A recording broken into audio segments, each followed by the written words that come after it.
Bem, pessoal, agora o nosso assunto ainda relacionado com pressão é a despressurização súbita da cabine do avião. Então, ainda nesse tema de disbarismo, problemas relacionados com pressão, né? É interessante que Hollywood traz para a gente, às vezes, situações dessa, né? De avião que quebra uma janela, toma um tiro, etc. E normalmente eles fantasiam muito e exageram. Então vocês vão ver que tem um bandido, isso é um avião que transporta só bandido, ó, e um dos bandidos tem uma caneta que na verdade é uma arma que dá um tiro. E na hora que ele passa pelo outro que ele quer matar, ele tenta matar, mas acaba dando tiro na janela. E olha que tragédia que acontece. Aí o vento atrai tudo para lá, para aquele buraco, é tudo dragado para aquele buraco. O avião até perde a estabilização, o piloto tem dificuldade de estabilizar o avião, mas acaba dando tudo certo. Então, mostrando aí que a despressurização, um tiro na janela é uma catástrofe, né? Nós temos outros exemplos, gente. Estou colocando aqui se vocês quiserem depois ver. Nesse filme do 007, aí, Licença para Matar, uma das pessoas que morre no filme, eles colocam numa câmara hiperbárica, aumenta a pressão, depois despressuriza de uma vez, aí sai sangue para tudo quanto é lado. Esse filme aí, ó, O Abismo do Terror, né? Um dos mergulhadores, ele trai o resto do grupo, pega uma cápsulazinha e vai para a superfície quando a coisa tá pegando, tá feia lá, né? E ele sobe rápido demais, então aí despressuriza rápido demais, aí sangue para tudo quanto é lado também. Total Recall aí do Schwarzenegger também, mesma coisa, ele em Marte lá vai para uma situação sem gravidade lá, então a pressão baixa demais, esse quase morre, ainda sobrevive ainda, mas é interessante. Então, o Hollywood sempre mostrando essas coisas, né? Como é que funciona? Existem maneiras diferentes de pressurizar uma cabine do avião, mas a clássica é isso, ó, o ar entra então pela turbina e uma parte então ele é desviado para fazer a pressurização da cabine do avião, tá certo? A gente pode dizer então que a gente está gastando combustível, está gastando querosene para pressurizar a cabine do avião. Tá? O que não é uma coisa muito boa, né, gente? A gente quer gastar querosene para empurrar o avião para frente. Mas é uma outra função aí da turbina, então manter a cabine pressurizada. E sempre bom lembrar que quando a cabine está pressurizada, o avião sobe para uma altitude elevada aqui, mas a cabine não. Então vou imaginar aqui essa rampa vermelha que o avião sobe vai lá para 36 mil pés. Mas a cabine ela subiu pouco. E quando o avião está lá a 36 mil pés, a cabine está a 8 mil pés. O que é esse 8 mil pés, gente? É a altitude relativa da cabine, é como se estivesse a 8 mil pés. A informação importante que a gente tem que extrair aqui é de lembrar que quando a gente está num avião com cabine pressurizada, não quer dizer que ele está pressurizado igual ao nível do mar, né? A gente não tem o mesmo conforto de estar aqui na Terra. Ele é pressurizado como se a gente estivesse a 8 mil pés. Isso é alto, gente. Isso é como se fosse uma montanha aí de quase 3 mil metros de altitude. Para você ter ideia, esse é o pico mais alto do Brasil. Então, é uma situação que o ar já tem uma certa rarefação, digamos assim. Tá certo? Então, lembrar disso, tá? Então, o que acontece? A pressão aqui, de todo jeito, está muito mais alta dentro da cabine do que no exterior. Lá a 36 mil pés, a pressão está bem baixinha. Então, quebrar uma janela ou esse tipo de coisa realmente vai levar o ar todo a querer passar por esse orifício e vai dar a descompressão então da cabine. Bom, a cabine pressurizada então tem vantagens, ela dispensa o uso de oxigênio suplementar. Imagina cada passageiro com uma máscara de oxigênio, né? Isso aumenta o conforto ambiente, né? Não precisa de cada um ter sua máscara de oxigênio. Minimiza os efeitos da hipóxia.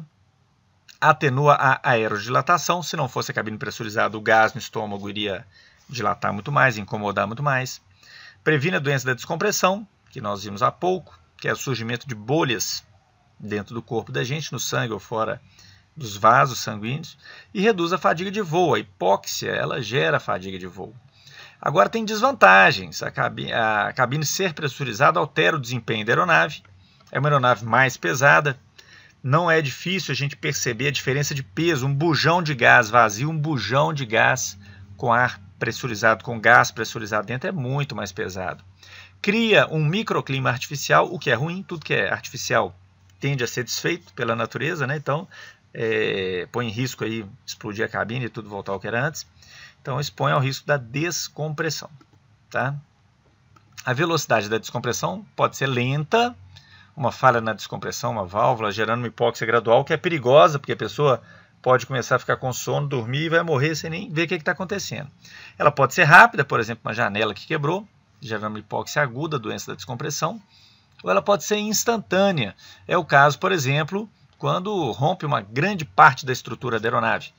Já teve um caso descrito aí de um avião que ficou no Havaí, na Aloha Airlines, ele ficou praticamente conversível. Teto, parte grande da cabine, da parte superior da cabine, foi arrancada. Graças a Deus, todo mundo de cinto, teve um óbito só, incrível. Né? Muito bem, e a despressurização explosiva é o seguinte: se você tiver muito alto, se você tiver um rompimento de estrutura grande, igual a gente já citou, e você tiver muito alto, a diferença de pressão muito grande entre a parte de dentro da cabine e a pressão de fora da cabine, pode ter uma despressurização explosiva. O que é isso? Significa que as pessoas vão morrer instantaneamente. O ar que está dentro do pulmão, ele expande, ele tem que sair pela boca, mas como essa velocidade é muito grande de saída do ar, ele expande muito o pulmão, e o pulmão é delicado, acaba explodindo o pulmão e a gente morre. Para ver se existe risco de descompressão explosiva, a gente tem que fazer duas contas. A primeira é o coeficiente de fuga. A gente divide a área da janela que quebrou em metro quadrado pelo volume da cabine em metro cúbico. Então, olha que informação interessante. No numerador está a área. Significa que quanto maior a janela que quebrou, pior. Maior o coeficiente de fuga, maior o risco de descompressão, de despressurização explosiva, descompressão explosiva. Tá bom? Agora, olha o denominador, é o volume da cabine. O volume da cabine fala para a gente que quanto maior for a cabine, melhor diminui o coeficiente de fuga. Deixa eu tentar explicar isso. Vamos imaginar que a janela de um Learjet, um jatinho pequeno, tem a mesma área do que a janela, é a mesma janela de um avião A380 gigante. Se quebra a janela dos dois na mesma altitude, quando sair 1 metro cúbico de ar por essa janela, gente, para o Learjet vai fazer falta. Isso faz diferença para diminuir, e vai diminuir a pressão da cabine de maneira súbita. Mas quando sai 1 metro cúbico de ar de um A380 não faz diferença nenhuma. A cabine é tão grande que mesmo quebrando a janela, a despressurização vai ser devagarzinho, com menos risco de dar uma despressurização explosiva. Outra conta que a gente tem que fazer é a relação entre a pressão dentro da cabine e a pressão atmosférica fora, que é muito menor, tá certo? Se essa relação for alta, ou seja, se a pressão dentro da cabine for muito mais alta do que a pressão atmosférica, corremos o risco, então, de uma descompressão explosiva. Então é isso. O ar dentro do pulmão expande, também dentro do estômago, do intestino, mas o problema é que o pulmão é muito delicado e ele pode explodir na hora que o ar expande com velocidade. Agora vamos ver, então, o risco da descompressão explosiva fazendo aquelas duas contas que eu mencionei. Tá? Então, o coeficiente de fuga, que é dividir a área em metro quadrado pelo volume em metro cúbico, não pode ser maior do que 1 sobre 100. Se for maior, corre o risco de descompressão explosiva. E em relação à pressão dentro da cabine dividido pela pressão atmosférica fora da cabine, essa relação não pode ser maior que 2,3. Se for maior do que 2,3, corremos o risco de descompressão explosiva. Então, nós vemos aqui que tem que ser uma janela grande que tem que quebrar, e o avião tem que estar alto, porque tem que ter uma diferença grande entre a pressão dentro da cabine e fora da cabine, tá bom? Isso nós estamos falando de cabines pressurizadas, que o avião quebra a cabine, quebra uma janela, uma porta e vai descomprimir. O que acontece dentro do avião quando tem uma descompressão rápida? Primeiro dá um estampido, pum, um barulho assim, um sopro, e uma névoa. A névoa é como se ficasse igual uma sauna. Isso é um pouco desesperador para o piloto, que o piloto não consegue nem ver o painel do avião. Mas é importante você saber que essa névoa, essa visão embaçada que vai dar, porque você é como se estivesse dentro de uma nuvem, ela dura segundos. Então espere um pouco, que já já você vai voltar a ter visão da cabine e poder tomar as suas providências. E efeitos mecânicos. O que acontece com a pessoa? Hipotermia. Quando a pressão baixa, gente, faz frio, fica gelado. É a mesma coisa um desodorante, por exemplo, com que ar pressurizado, quando você coloca embaixo do braço, né, ele fica geladinho. O ar, quando descomprime, ele fica geladinho. É assim que funciona no ar-condicionado também. Hipóxia, né? Vai dar uma hipóxia. E dependendo da altitude, você vai ter um tempo para você colocar essa máscara de oxigênio, né? O tempo útil de consciência, tá certo? O tempo de consciência útil. Doença da descompressão, pode surgir bolhas que podem gerar problemas maiores ou menores dentro do seu corpo. A aerodilatação, o ar dentro do estômago, dos seios da face, do ouvido, vai dilatar e pode gerar problemas. E, inclusive, a gente pode ter, então, as lesões pulmonares, que é a descompressão explosiva. Tá certo? E, para finalizar, esse daqui é um vídeo desse seriado americano aí chamado Caçadores de Mitos. E eles pegam um avião aqui no solo e fecham ele todo, vedam ele todo e aumentam a pressão dentro do avião.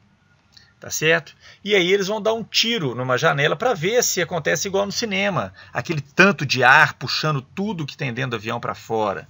Né? Será que acontece igual acontece no cinema? O cinema mostra isso para a gente. Eles pressurizam esse avião de forma que a pressão dentro da cabine fique bem maior do que a pressão fora da cabine. Pressão fora da cabine, 1 atmosfera. Lá dentro eles colocam bem mais para dar essa mesma diferença. A proporção, né, entre a pressão dentro e a pressão fora da cabine dá uma diferença, como se o avião estivesse voando lá a 36 mil pés e etc. Tá certo? Então eles vão preparar tudo aqui, vão colocar um boneco ali perto da janela, tá? E vão dar um tiro. Então, ó, vai dar um tiro, pum! Deu um tiro em cima da janela, tá vendo? Ó? Vai fazer um furo ali. E o que aconteceu, gente? Nada.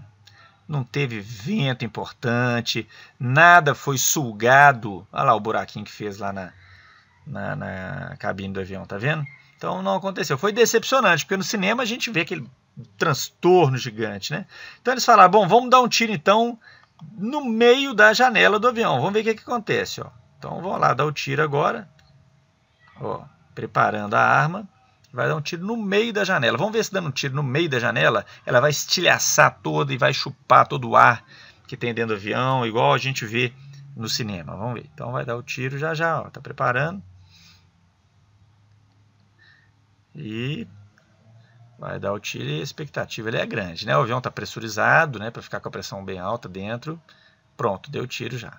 Olha o que aconteceu. Um furinho e cadê aquele transtorno que a gente vê no cinema? Nada, gente. Um furo pequeno, saiu um sopro, né, uma coisa assim pequena. Nada que comprometesse a segurança dos passageiros aí dentro. Então eles resolvem fazer agora um buraco grande, gente. Eles pegam, contratam uma pessoa que é essa aí, ó, especialista em explosivos, ele coloca explosivo para fazer um buraco significativo aí e coloca o boneco aí do lado, né? Então, agora vai ser feito, vai explodir uma parte grande da fuselagem do avião, vai ser arrancada e vamos ver o que vai acontecer. Atenção, preparando lá para fazer então essa pirotecnia e fazer essa explosão para arrancar um pedaço maior aí da fuselagem do avião. Então, se preparando.